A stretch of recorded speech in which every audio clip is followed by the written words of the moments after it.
ایک مسلمان جو بھی آپ صلی اللہ علیہ وسلم سے محبت کرتا ہے، آپ کے مقام مرتبے کا قائل ہے، اس کے ذہن میں آتا ہے کہ آپ صلی اللہ علیہ وسلم کی جو باتیں ہیں اور احادیث ہیں ان کی اسلام میں کیا اہمیت ہے۔ وہ یہ کہتے ہیں کہ اگر حدیث تشریح ہے، اگر وہ قرآن کے موافق ہے تو پھر قبول ہے، اگر الگ ہے، ہٹ کر ہے، ایک مستقل ایک الگ بات ہے، نئی بات ہے، تو پھر وہ قابل قبول نہیں ہے۔ ہم یہ دیکھیں گے کہ جی حدیث صحیح کون سی ہے اور ضعیف کون سی۔ ممکن ہے جو ایک حدیث صحیح ہو اور ایک ضعیف ہو تو وہاں تو کنٹرڈکشن بنتا ہی نہیں ہے۔ بدکاری کی ممانعت، سود کی ممانعت، ان سب کے اصول قرآن مجید میں ملتے ہیں، لیکن ان سب کی تفاصیل ہمیں اللہ کے نبی علیہ الصلوۃ والسلام کی حدیث میں ملتی ہیں۔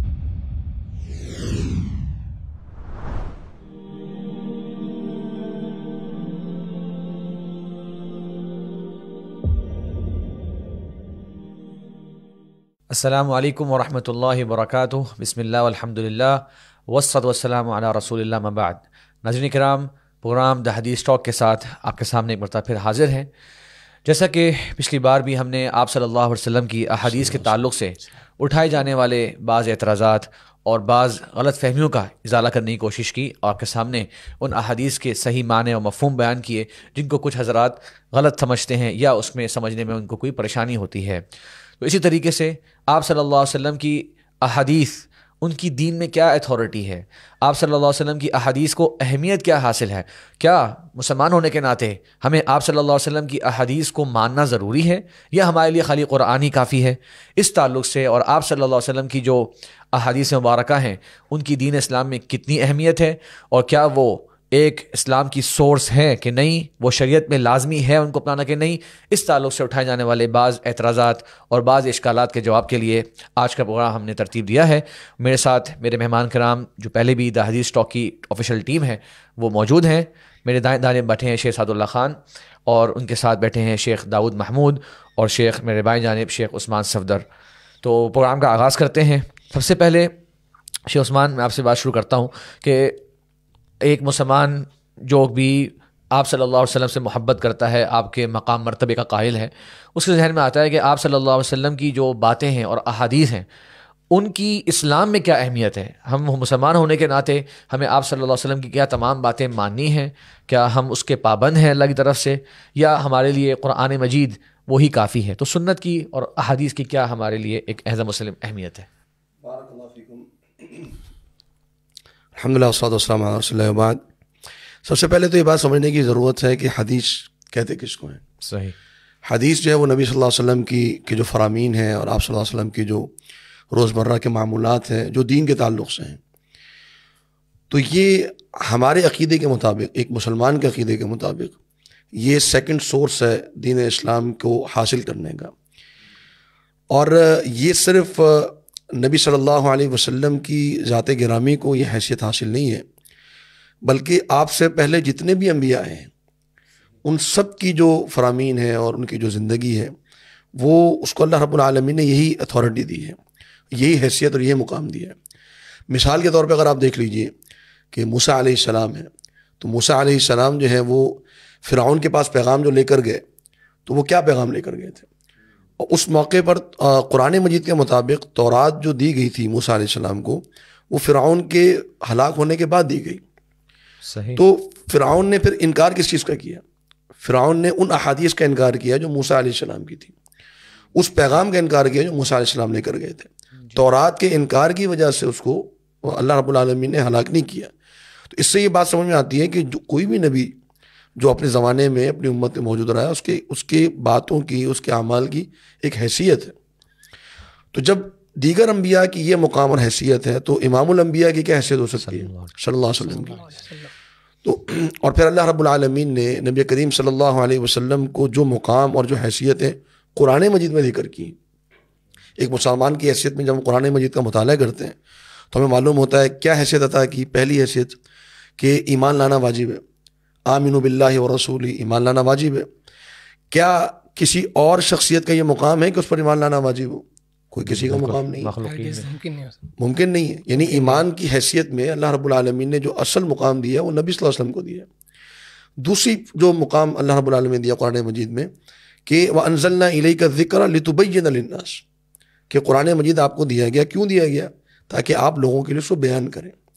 اب یہ اتھارٹی، یہ حیثیت، یہ مقام بھی کسی اور کا نہیں ہے۔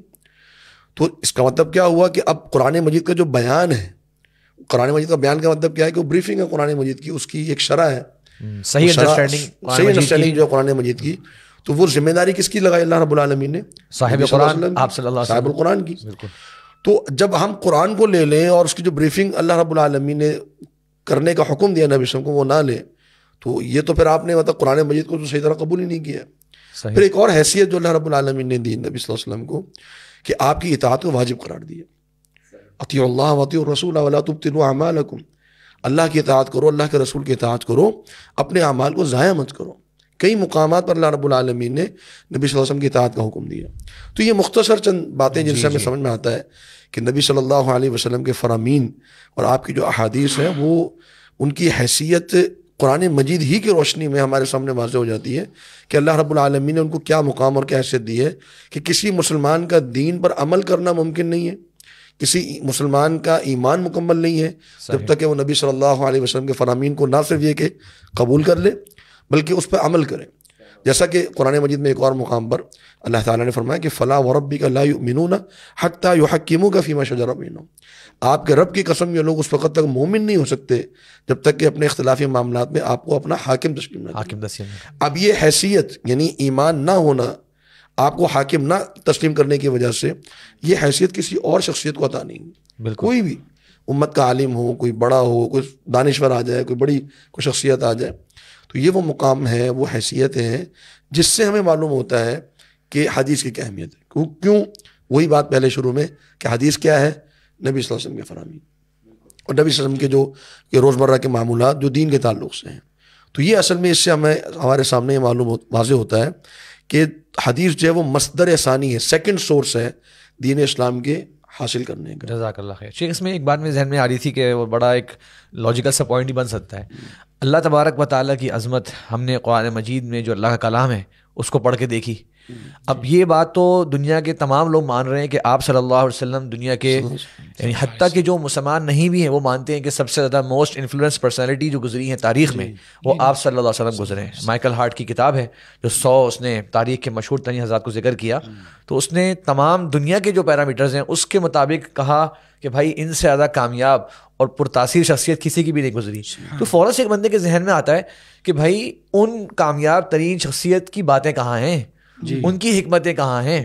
آج ہم شیکسپیئر کی باتیں پڑھتے ہیں، فلاں مفکرین کی باتیں پڑھتے ہیں، ان کے اقوال کو پڑھ کے ان کی عظمت معلوم ہوتی ہے. تو بھائی یہ جو عظیم ترین شخصیت گزرے ہیں آپ لوگوں کے معیار کے مطابق بھی، ان کی باتیں کہاں ہیں؟ تو وہ ان کی باتیں جو ہیں قرآن میں تو نہیں ہیں، قرآن تو اللہ کا کلام ہے. یہ باتیں ان کی ملیں گی ہمیں آپ صلی اللہ علیہ وسلم کی احادیث کی روشنی میں. شیخ وہ عظیم شخصیت کے تو معترف ہیں، مانتے ہیں کہ وہ عظیم شخصیت ہے، لیکن ان کی باتوں کو نہیں مانتے. اب وہ اگر قرآن مجید پیش کرتے ہیں تو کہتے ہیں اللہ کے رسول صلی اللہ علیہ وسلم نے قرآن مجید پیش کیا تو کہتے ہیں قابل قبول ہے. اور اگر حدیث پیش کریں تو وہ جو ہے اس میں طرح طرح کے اشارات اٹھائے جاتے ہیں. جو اللہ کے رسول صلی اللہ علیہ وسلم نے قرآن پیش کیا وہ بھی بتایا، خود بتایا نا، اپنے الفاظ میں بتایا کہ یہ قرآن ہے. پھر اللہ کے رسول صلی اللہ علیہ وسلم نے اس کی جو ترتیب بیان کی وہ ترتیب بھی توقیفی ہے، اللہ کے رسول صلی اللہ علیہ وسلم نے بیان کی. پھر اللہ کے رسول صلی اللہ علیہ وسلم بتا رہے ہیں کہ یہ قرآن مجید ہے. تو یہ قرآن کے تعلق سے اللہ کے رسول صلی اللہ علیہ وسلم کے تمام فرامین جو ہے وہ مانے جائیں گے، وہ قبول کیے جائیں گے، وہ ایکسیپٹ کیے جائیں گے.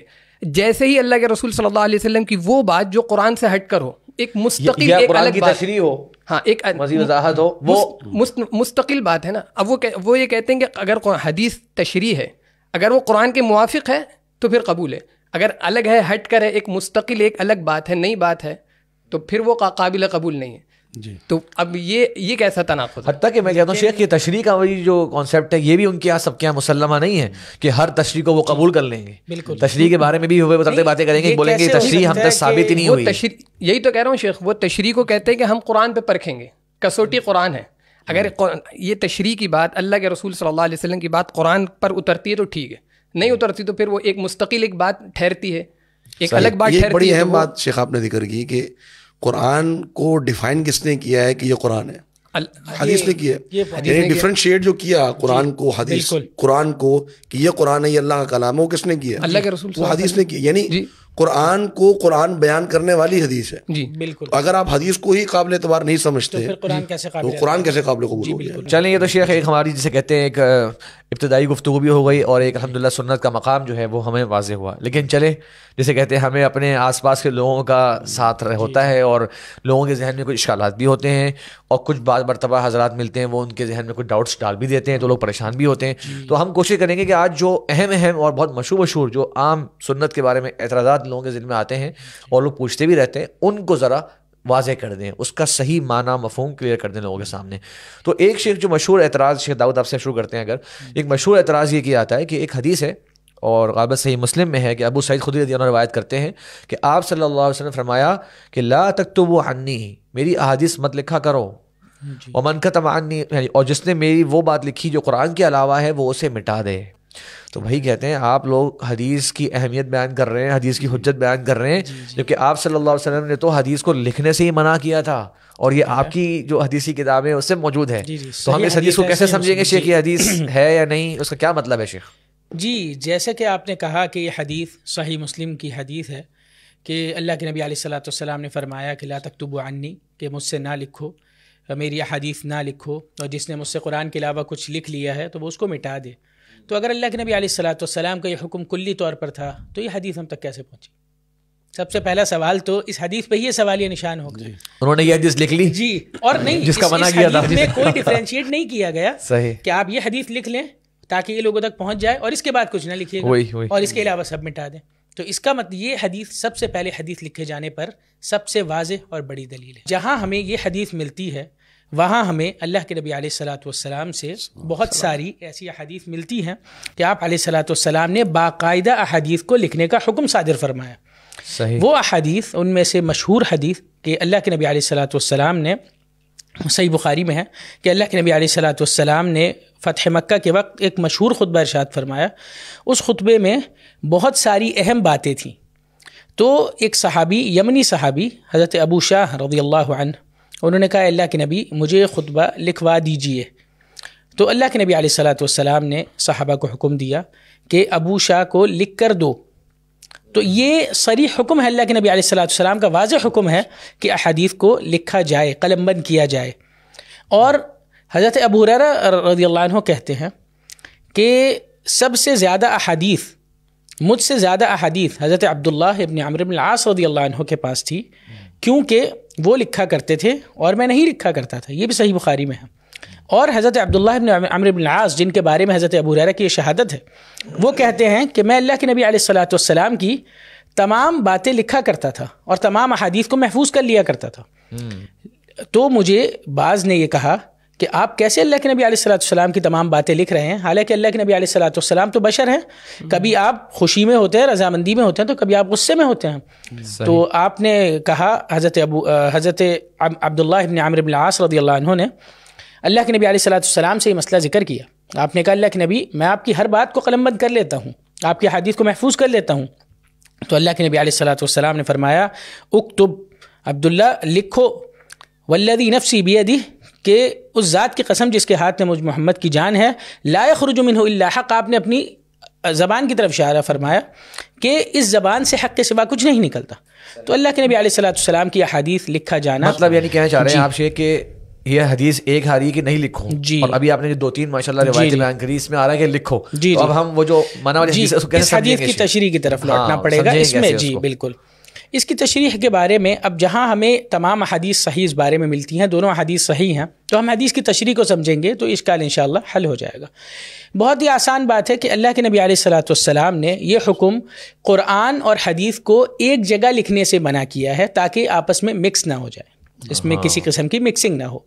اور بعض شراح نے, شارحین نے اس کی شرح کرتے ہوئے یہ بھی کہا ہے کہ یہ ایک مخصوص وقت یا مخصوص لوگوں کے لیے بھی ہو سکتا ہے کہ جس ایک مخصوص وقت تک کہ ایک وقت تک ممانعت تھی اور اس کے بعد اس کی اجازت بلکہ اس کا حکم صادر فرمایا, یا ایک چند مخصوص لوگوں کے لیے جن سے اس چیز کا خدشہ تھا کہ وہ اسے سمجھ نہیں پائیں گے اور کچھ ڈفرینشیٹ نہیں کر پائیں گے, قرآن ہے یا حدیث. تو وگرنہ میں نے جیسے بات جہاں سے شروع کی کہ اگر احادیث نہیں لکھی گئی تو پھر یہ حدیث کیسے لکھی ہوئی ہمیں ملی؟ جی شیخ، دراصل بات یہ ہے کہ قرآن کی یا کوئی بھی آپ فن لے لیں، کچھ بھی لے لیں، اگر آپ اس کا کوئی ایک جو ہے وہ مٹیریل اٹھا لیں گے، کوئی ایک متن اٹھا لیں گے، کوئی ایک کالم اٹھا لیں اور اس کو سمجھیں تو بات سمجھ میں نہیں آتی.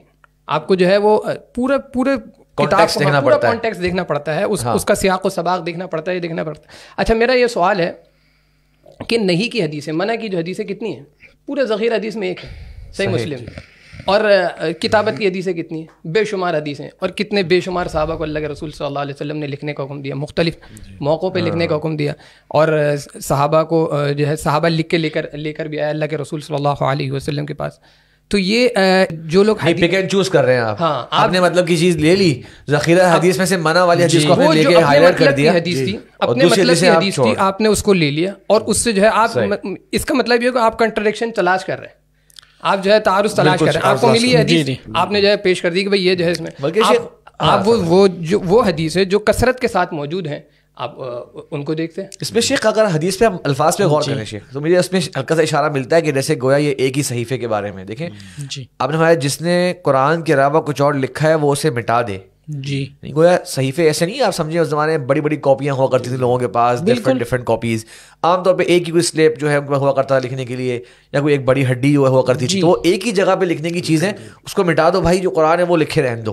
یہ بھی اشارہ ملتا ہے اس حدیث کے الفاظ میں غور کر کے. شیخ دراصل بات یہ بھی ہے کہ اگر آپ کو جو ہے اس اللہ کے رسول صلی اللہ علیہ وسلم پر اگر آپ ان کی باتوں پر ایمان لے کر آتے ہو، آپ کو یقین ہو، تو پھر آپ جو ہے نا وہ اب یہ اس طرح کی جو ہے چیزوں کو تلاش نہیں کرتے. اب ہونا تو یوں چاہیے تھا کہ اب آپ کو ایک حدیث ملی ہے، دوسری طرف آپ کو اتنا بڑا ذخیرہ ملتا ہے، تو آپ اس حدیث کا بیک گراؤنڈ چیک کرتے کہ اس کا پس منظر کیا ہے، اس کا پس منظر کہاں سے آ گئی، پھر اتنی ساری احادیث اس کے مقابلے میں پس منظر، تو آپ کو فوراً مل جاتا ہے. پس منظر یہ کہ بھئی یہ کچھ لوگوں کے لیے تھا، وقتی طور پر تھا، یہ جو ہے مکمل نہیں تھا.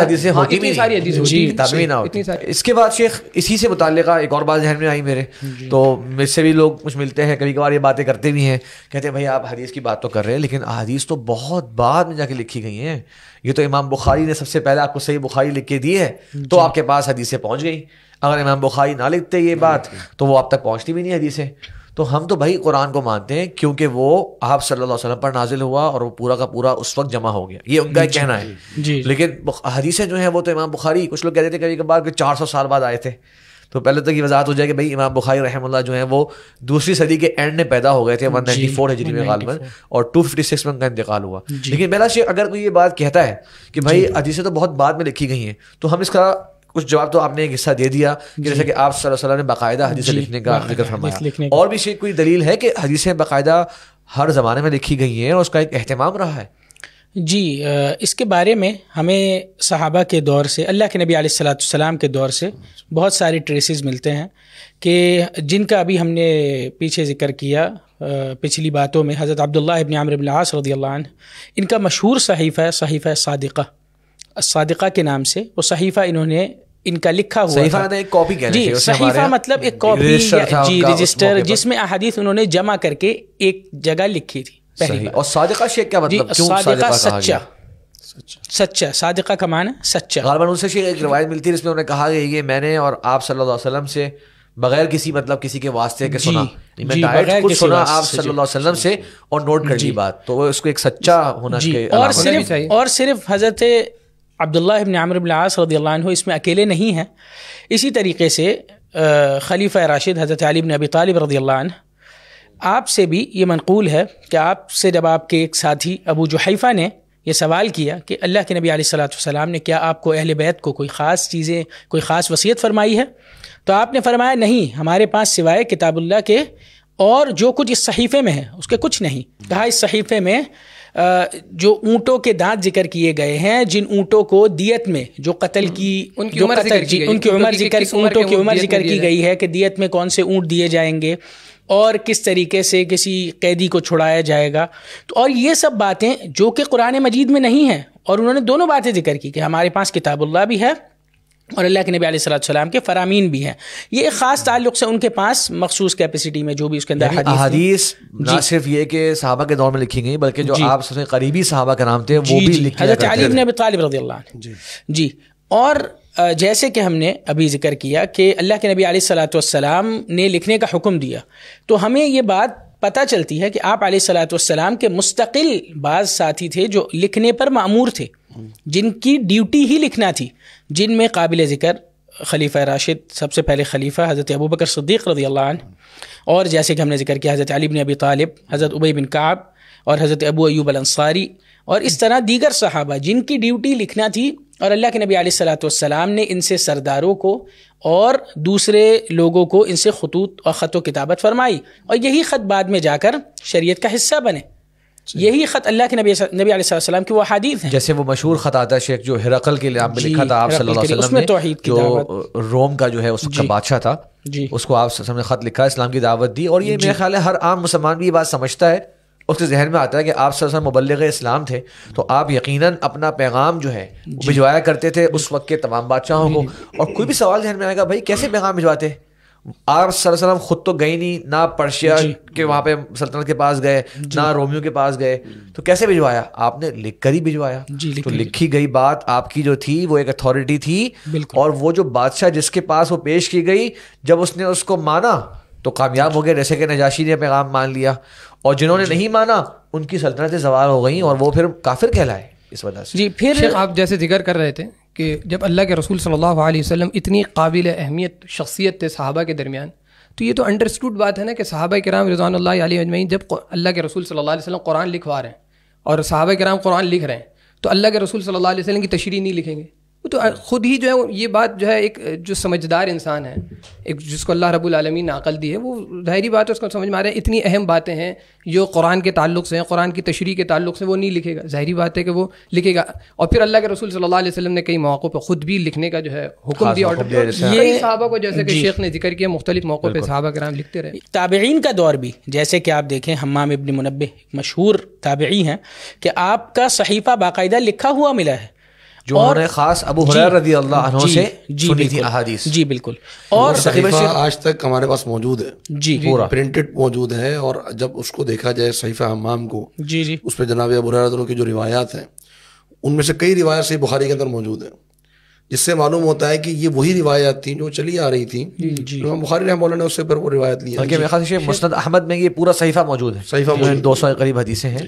اب دیکھیں کہ امام بخاری رحمہ اللہ 194 ہجری اور ان سے پہلے جامع معمر ابن راشد ایک کتاب ہے جو کہ مطبوع ہے، آج پرنٹڈ کتاب ہے، جی جامع معمر ابن راشد الازدی، جو کہ جسے کہیں کہ 150 کے آس پاس کے ہیں، 153 جی 153 وفات ہوئی ہے ان کی، اور اس میں ان کی وہ کتاب جو کہ کتابی شکل میں آئی.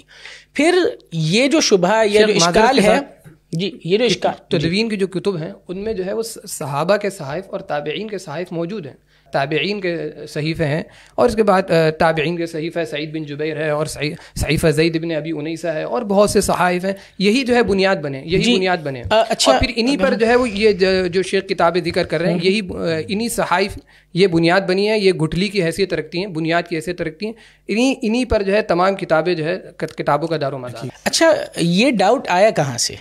یہ ڈاؤٹ بیسکلی یہاں سے ہے کہ جنہوں نے احادیث کی کمپائلنگ اور احادیث کے لکھے جانے میں مکسنگ کی ہے، جن کے لیے یہ موضوع خلط ملط ہو گیا، انہوں نے اس میں فرق نہیں کیا. بیسکلی اللہ کے نبی علیہ الصلوۃ والسلام کے چاہ رہے ہیں حدیثوں کا کمپائل کرنا اور چیز ہے، اور حدیثوں کا لکھے آنا اور چیز ہے. بالکل. اللہ کے نبی علیہ الصلوۃ والسلام کے زمانے میں احادیث لکھی گئی، اور تابعین صحابہ نے لکھی، جیسے کہ تابعین کے دور میں بھی لکھی گئی. جس چیز کی طرف ان کا اشارہ ہے اس ڈاؤٹ میں، وہ یہ ہے، یہ کمپائلیشن بتا رہے ہیں کہ یہ کمپائلیشن بہت بعد میں جا کر ہوئی، اور یہ کمپائلیشن کی بھی تاریخ بہرحال یہ غلط بتا رہے ہیں. جی لیکن یہ کمپائلیشن جو ہے اس کی وجہ سے یہ ڈاؤٹ پیدا ہوتا ہے. یہ کمپائلیشن ہے جو ہم نے ذکر کی، سب سے پہلی کتاب جامع معمر ابن راشد الازدی جو کتاب ہے، یہ کمپائلیشن کے حوالے سے، یہ صحیح بخاری، یہ صحیح مسلم یا موطا امام مالک، یہ ساری کمپائلڈ کتابیں ہیں جو کمپائلڈ فارم میں ہمارے پاس ہیں. اور ہم جس کتابت کی بات کر رہے ہیں، جس لکھنے کی بات کر رہے ہیں، وہ اللہ کے نبی علیہ الصلوۃ والسلام کے زمانے میں بھی لکھی گئی، اور کوئی دور احادیث کے لکھنے سے خالی نہیں گیا. یعنی ہم یوں سمجھ لیں کہ جیسے صحابہ پہلے قرآن مجید لکھا کرتے تھے، کسی نے کچھ صورت لکھ لی، کسی نے کوئی آیت لکھ لی، کسی نے کوئی صورت لکھ لی، جو ان کی حسب استطاعت جو چیزیں ہو سکیں، اور پھر جب بعد میں اس کو بہت جلدی ہی سیدنا ابوبکر صدیق رضی اللہ عنہ کے دور میں اس کو کمپائل کر لیا گیا, ایک ہی جو ہے وہ کتاب کے اندر اس کو جمع کر دیا گیا. تو یہ جو کمپائلیشن ہے جو یعنی صورتوں کی ترتیب کے ساتھ اور ایک ایک آیت کی ترتیب کے ساتھ جو قرآن مجید کے ہوا, یہ چونکہ نبی صلی اللہ علیہ وسلم کی وفات کے فوراً بعد ہو گیا. احادیث کی کمپائلیشن آہستہ آہستہ ہوتی رہی ہے, یعنی صحابہ نے لکھا, تابعین نے لکھا, جیسے آپ نے بھی کئی مثالیں دی صحابہ کے لکھنے کی, تابعین کے لکھنے کی. پھر اسی طریقے سے جو ہے وہ آگے ائمہ کرام نے, جیسے آپ نے معمر بن راشد رحمہ اللہ کا ذکر کیا, امام مالک رحمہ اللہ, عبداللہ بن مبارک رحمہ اللہ, یہ مثلا 150 ہجری کے درمیان کی یہ سب وہ شخصیات ہیں کہ جنہوں نے کتابیں لکھی. ان کتابیں آج تک ہمارے پاس موجود ہیں. عبداللہ بن مبارک رحمہ اللہ کی کتابیں ہیں, امام مالک کی موطا تو پوری دنیا میں مشہور ہے. بالکل. تو وہ مثلا اس وقت سے امام بخاری رحمہ اللہ سے تقریباً آپ سمجھیں کہ امام بخاری رحمہ اللہ کی وفات 256 ہجری میں جائے گی, لیکن 80 سال پہلے یا 90 سال پہلے یہ کتاب موجود تھی. اور شیخ ان کا آتا ہے کہ امام مالک جو ہیں وہ کئی سال تک اس کتاب کو لکھ کے پڑھا بھی چکے تھے. اپنی 179 میں تو شیخ کا انتقال ہو گیا, 179 ہجری میں, یعنی دوسری صدی کے بالکل آلموسٹ میڈ کے بعد ان کا انتقال ہو جاتا ہے. اور وہ کب لکھی اور کتنے سال تک پڑھاتے رہے, یقیناً یہ مطلب دوسری صدی کے شروعات کے اندر تقریباً لکھی ہوئی کتاب ہے. جی ایسے ہی اگر ہم بات کریں اسی حوالے سے کہ اگر کسی چیز کی, کسی علم کی یا کسی معلومات کی کمپائلیشن اگر اس کی کمپائلیشن میں لیٹ ہوتا ہے, وہ اگر کسی علم کو جمع کرنے میں اگر وہ چیز قابل اعتماد نہیں رہتی, تو تمام علوم کا یہی حال ہے, صرف حدیث نہیں. جیسے کہ شیخ نے ذکر کیا کہ قرآن بھی اللہ کے نبی علیہ الصلوۃ والسلام کی وفات کے بعد کمپائل ہوا, اسی طریقے سے تمام علوم جیسے لغت ہے, تاریخ ہے, تمام علوم بعد میں جمع ہوئے اور بعد میں ایک جگہ کمپائل ہوئے.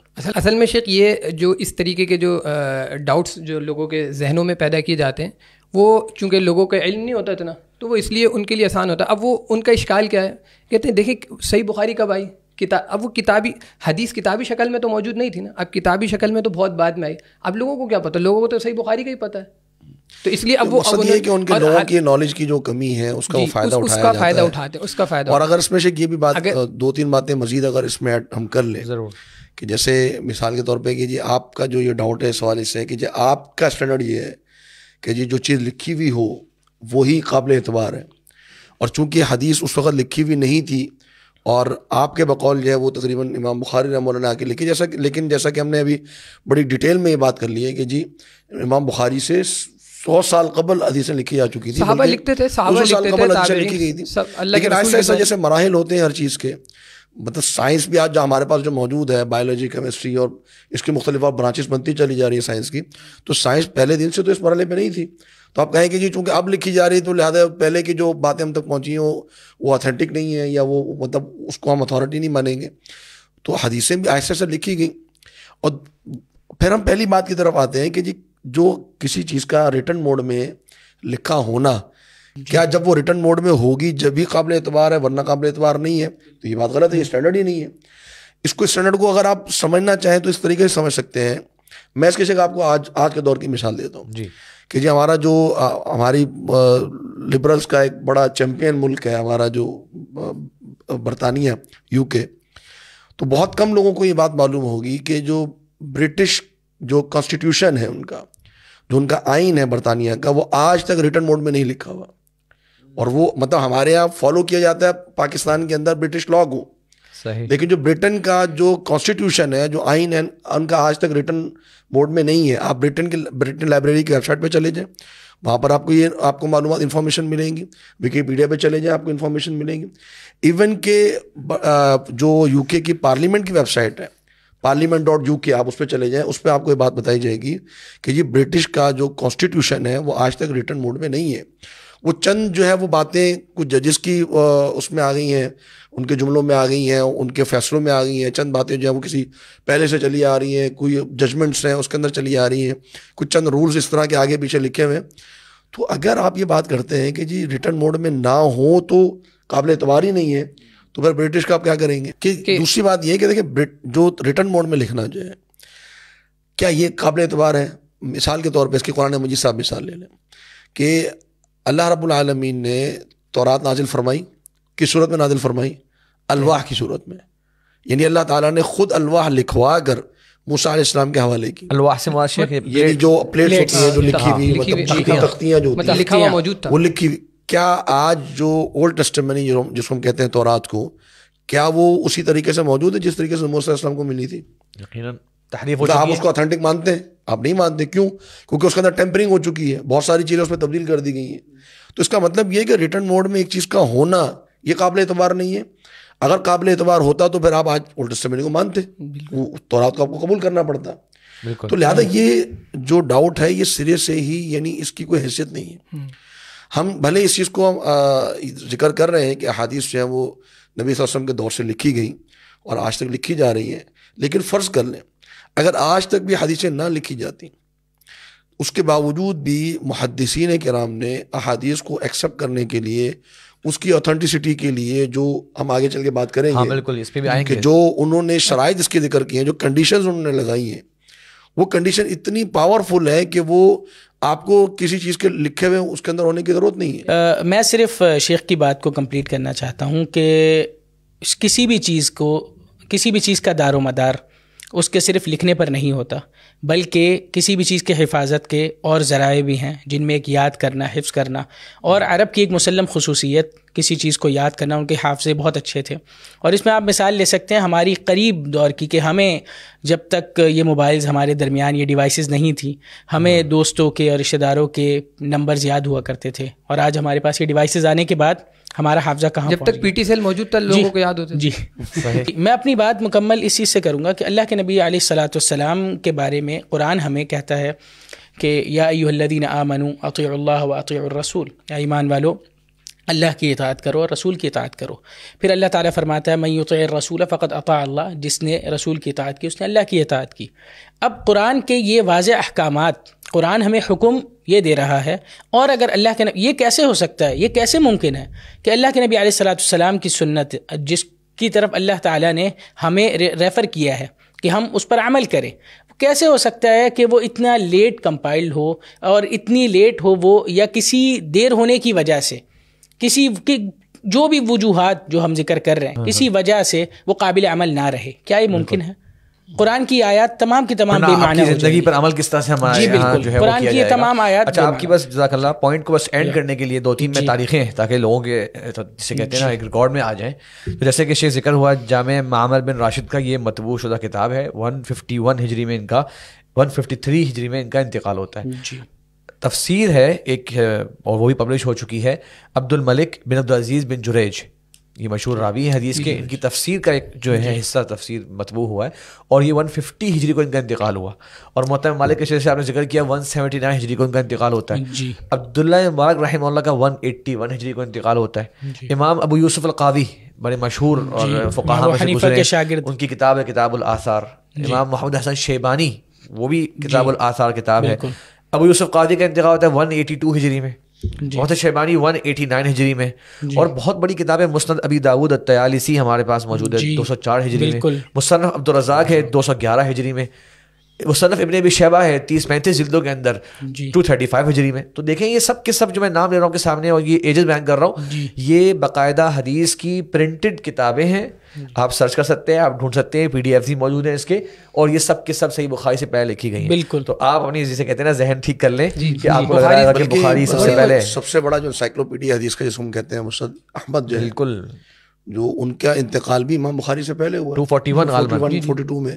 جی یہ مسجد سب سے بڑا انسائکلوپیڈیا 52 والیومز میں شیخ پبلش ہے. 52 والیومز میں کتاب موجود ہے. موطا امام مالک اتنی مشہور کتاب ہے, مدارس میں پڑھائی جاتی ہے, اور تمام سب لوگوں کو پتہ ہے. اور امام مالک اور صحابی کے درمیان صرف ایک واسطہ ہے, امام مالک نافع سے روایت کرتے ہیں, نافع ابن عمر سے روایت کرتے ہیں. تو اللہ کے رسول صلی اللہ علیہ وسلم کے صرف 2 واسطے ہیں, اور کتنے مقدم ہیں وہ. آج کل لوگ بہت سارے اپنے دادا کے واقعات سنا رہے ہوتے ہیں اور پردادا کے واقعات سنا رہے ہوتے ہیں, پتہ نہیں کہاں سے سنے ہوتے ہیں, وہ 2-3 لوگ بیچ میں ہوتے ہیں, ان کی کیا حیثیت ہے کیا نہیں پتہ نہیں ہوتا. بہرحال اس کو لوگ تصدیق کر رہے ہوتے ہیں کہ بھائی یہ ہمارا واقعہ ہے, جبکہ ہم بھلکڑ لوگ ہیں, بھولنے والے ہیں, بہت سی باتیں مکس کر جاتے ہیں. پتہ چلا وہ نانا کا واقعہ تھا, وہ دادا کے ساتھ جوڑ دیا, دادا کو نانا کے ساتھ جوڑ دیا. تو یہ چیزیں لوگ دیکھتے ہیں. تو بھائی یہ تو بڑے آگے آئے گا انشاءاللہ اس بارے میں بات کہ کس طرح سے محفوظ کی گئی احادیث. چلیں جی, یہ تو الحمدللہ یعنی کہ تدوین کے حوالے سے کچھ گفتگو ہوئی, سنت جمع کس طرح ہوئی, کمپائل کیسے ہوئی. اچھا جی, ایک شبہ یا ایک ڈاؤٹ ہم نے اور بھی سنا لوگوں کو کہتے ہوئے, وہ یہ کہ بھائی آپ تو ہمیں احادیث کی طرف گائیڈ کر رہے ہیں اور حدیث کی اہمیت بیان کر رہے ہیں، لیکن بعض مرتبہ ہم دیکھتے ہیں کہ دو احادیث وہ ایک دوسرے سے ٹکرا بھی رہی ہوتی ہیں، اور ایک حدیث کہہ رہی ہوتی ہے یہ کام کرنا جائز ہے، دوسری حدیث کہہ رہی ہوتی ہے یہ کام کرنا ناجائز ہے. ایک چیز میں ایک کام کرنے کا حکم دیا جا ہوتا ہے، دوسری حدیث میں اس کام کرنے سے منع کیا جا رہا ہوتا ہے. تو کیا اس طرح کی حدیثیں ہوتی ہیں شیخ؟ اور اگر ہوتی ہیں تو پھر ہم کیسے سمجھیں ان دو کی روشنی میں حدیث کے مقام کو؟ جی بالکل، یہ بات ہمارے طرف کہی جاتی ہے کہ جی اس طرح تو حدیث کی جو آتھینٹسٹی ہے اس پر ایک آپ یعنی ڈاؤٹ آ جاتے ہیں اس کے اوپر. تو حدیث میں کانٹرڈکشن ہے، اس میں کوئی دو رائے نہیں ہے، لیکن وہ کانٹرڈکشن ہے میرے اور آپ کے ذہن کے مطابق، ٹھیک ہے نا. یعنی اس کو ہم سمجھ نہیں سکے، اصل میں انڈرسٹینڈ نہیں کر سکے اس کا کانٹیکسٹ کیا ہے، اس کے کیا معاملات ہیں، اس میں بیان کیا چیز ہو رہی ہے. لیکن اس میں ایک چیز تو سمجھنے کی یہ ہے کہ جس طرح مسلمان یعنی جو یہ بات کر رہے ہیں، جو مسلمان یہ بات کر رہے ہیں کہ یہ احادیث میں تو بڑا کانٹرڈکشن ہے اور یہ بات کبھی اس طرح جائز ہوتی ہے کبھی ناجائز ہوتی ہے، تو یہ میں صرف سمجھانے کے لیے بات کر رہا ہوں کہ قرآن مجید کے بارے میں مسلمان کا کیا ایمان ہے. ظاہری بات ہے وہ قرآن مجید کو اوتھینٹک سمجھتا ہے، اس کے ایک حرف پر ایمان لاتا ہے. تو اگر کچھ ایسی آیات ہمارے سامنے آ جائیں کہ جس میں تعارض ہو، کانٹرڈکشن ہو قرآن کی مجید کی آیت میں، اور ایسی آیات ہیں جیسے مثال کے طور پہ کہ اللہ رب العالمین ایک مقام پر اللہ تعالیٰ نے فرمایا کہ ان یوما عند ربک کألف سنۃ مما تعدون، کہ اللہ رب العالمین کے ہاں جو ایک دن ہے وہ 1000 سال کے برابر ہے. اور ایک مقام پر اللہ تعالیٰ نے فرمایا کہ تعرج الملائکۃ والروح الیہ فی یوم کان مقدارہ 50,000 سنہ، کہ ایک دن اللہ رب العالمین کے یہاں 50,000 سال کا بھی ہے اور 1000 سال کا بھی ہے. اب یہ دونوں آیت موجود ہیں. اسی طریقے سے ایک آیت میں آتا ہے اللہ رب العالمین نے فرمایا کہ جن عورتوں کے شوہر فوت ہو جائیں تو انہوں نے 1 سال انہوں نے عدت گزارنی ہے. اور ایک آیت میں ہے کہ اللہ رب العالمین نے فرمایا کہ 4 اشہر و عشرہ، 4 مہینے 10 دن یہ عدت گزارنی ہے. اب یہ بھی ایک سامنے ہمارے ایک تعارض آ رہا ہے آیات کے اندر. پھر اسی طریقے سے ایک آیت میں اللہ رب العالمین نے فرمایا کہ اللہ رب العالمین نے جیسے سورہ فصلت حامیم السجدہ جس کو ہم کہتے ہیں، اس کے اندر اللہ رب العالمین نے یہ چیز بیان فرمائی کہ پہلے اللہ تعالیٰ نے زمین کو پیدا فرمایا اور اس کے بعد پھر اللہ رب العالمین ثم استوى الى السماء وهي دخان، ٹھیک ہے نا. پھر اللہ رب العالمین نے آسمان کی طرف اللہ تعالیٰ نے استوا کیا اور پھر اللہ رب العالمین نے آسمان کو فسواہن 7 سماوات، اللہ رب العالمین نے ان کو 7 آسمان بنایا. ایک مقام پر اللہ رب العالمین نے فرمایا کہ اللہ تعالیٰ نے پہلے آسمان کو بنایا والارض بعد ذلك دحاها، اللہ رب العالمین نے زمین کو اس کے بعد مرتب کیا اور اس کی جو ہے وہ اس پہ پانی اللہ رب العالمین نے داخل کیا اور اس میں چارہ اگایا. تو مقصد کہنے کا یہ ہے کہ اب یہاں اس موقع پر ایک مسلمان کے ذہن میں کیا بات آنی چاہیے. دیکھیں کوئی بھی مسلمان ہوگا وہ کبھی بھی یہ نہیں کہے گا کہ قرآن کی اوتھینٹسٹی میں فرق آ گیا، کبھی بھی نہیں ہو سکتا، پاسبل نہیں جی. وہ لازمی بات ہے کہ یہاں پر وہ یہ کہے گا کہ جی اس آیت کے کچھ کانٹیکسٹ ہوگا جو مجھے نہیں پتا، ٹھیک ہے نا، کوئی معنی ایسا ہوگا جو میرے علم میں نہیں ہے اور ایسا ہی ہے. اب جیسے ہم نے کچھ آیت پیش کی کہ 1000 سال اور ایک جگہ پہ 50,000 سال، تو علماء نے ذکر کیا ہے کہ یا تو یہ الف سنۃ مما تعدون جو ہے یہ موجودہ جو دن ہمارے چل رہے ہیں وہ مراد ہے، اور جو 50,000 سال کا مراد ہے اس مراد قیامت کا دن مراد ہے. اب ایک کانٹیکسٹ سے جو اللہ رب العالمین نے بیان فرمایا. پھر اسی طریقے سے دونوں کا فرق ہو گیا، دنیا کے دن الگ ہے، آخرت کے دن الگ، آخرت کے دن الگ ہو گیا. تو یہ ایک واضح ہو گیا. ایک مقام پر 1 سال کی عدت ہے، ایک مقام پر 4 مہینے 10 دن کی عدت ہے. تو وہاں کانٹیکسٹ کیا ہے؟ 1 سال کی عدت پہلے تھی، اس کو ختم کر کے اللہ رب العالمین نے 4 مہینے 10 دن کی عدت کو جاری کر دی. ایک آسانی آ گئی، آسانی آ گئی خاتون کے لیے، 1 سال سے 4 مہینے 10 دن کر دیا. اب یہ کانٹیکسٹ سمجھ میں آ گیا. اسی طریقے سے آسمان و زمین کی تخلیق کے بارے میں اس میں جو علماء نے ذکر کیا وہ یہ کہ پہلے آسمان و زمین ایک تھے، رتقن کانتا رتقن ففتقناہما، ہم نے ان کو الگ کر دیا. تو پہلے اللہ رب العالمین نے زمین و آسمان کو الگ کیا، پھر اللہ رب العالمین نے زمین کو تیار فرمایا، اس کے بعد آسمانوں کو اللہ رب العالمین نے مرتب فرمایا، 7 آسمان کیے، اور پھر اللہ تعالیٰ نے زمین کو دوبارہ سے اور اس کی بقیہ. مقصد کہنے کا یہ مراحل ہے جو تخلیق کے. تو کہنے کا مقصد یہ ہے کہ یہی معاملہ ہم بحیثیت مسلمان کے جب ہمارے سامنے قرآن مجید احادیث آتی ہیں نبی صلی اللہ علیہ وسلم کی، اور اس میں بظاہر ایک ایسی احادیث ہوتی ہے جو دونوں آپس میں کانٹرڈکشن ہو ان کے آپس میں، تو وہاں پر بھی ہم یہ کہتے ہیں کہ جی ممکن ہے کہ یہاں پر یہ بات میری سمجھ میں نہ آئی ہو. جی بالکل. تو اب اس کے لیے ہم کیا کریں گے؟ اس کے لیے ہم علماء سے رجوع کریں گے. تو علماء ہمیں سمجھائیں گے کہ ان احادیث کے مابین جو ہے کوئی تعارض نہیں ہے، یہ حدیث اس معنی میں اور یہ حدیث اس معنی میں.